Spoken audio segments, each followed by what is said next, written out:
Hello mga mi! Tutorial tayo ng ganitong lily. So, una mga mi, gawa muna tayo ng petals ng lily.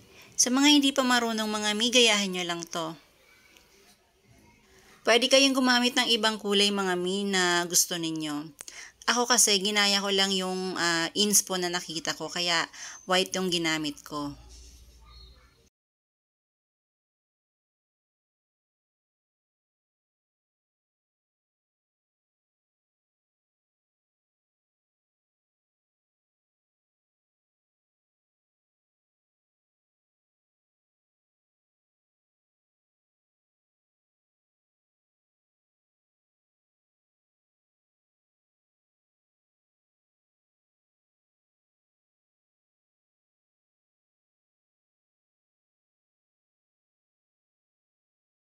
Nagawa na natin yung mga petals mga mi, sunod buuin na natin.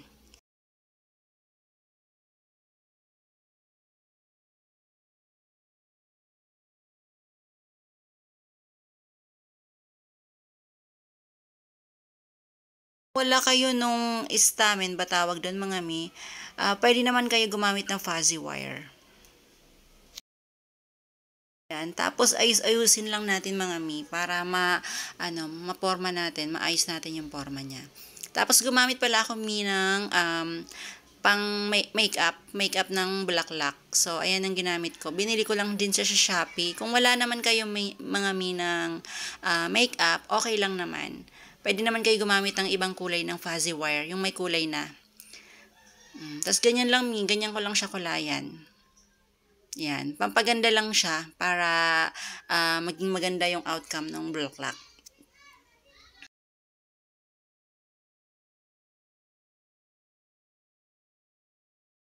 Tapos na nating makulayan mga mi, binuka ko lang siya mga mi. Binuka-buka ko lang siya pababa para magkaroon ng space yung ilalagay nating yarn na ididikit natin para hindi tayo mahirapan.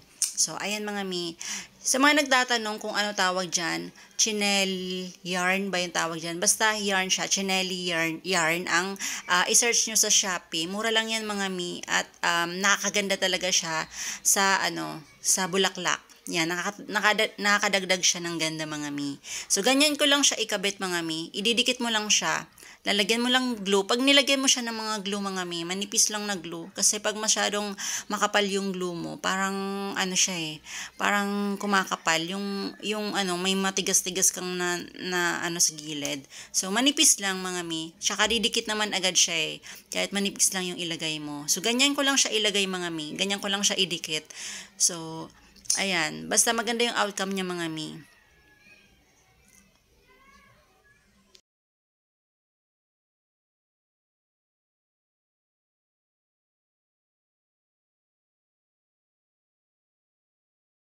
Pagkatapos mga mi, ayus-ayusin na lang ulit natin. Ibalik na lang natin sa gusto nating forma.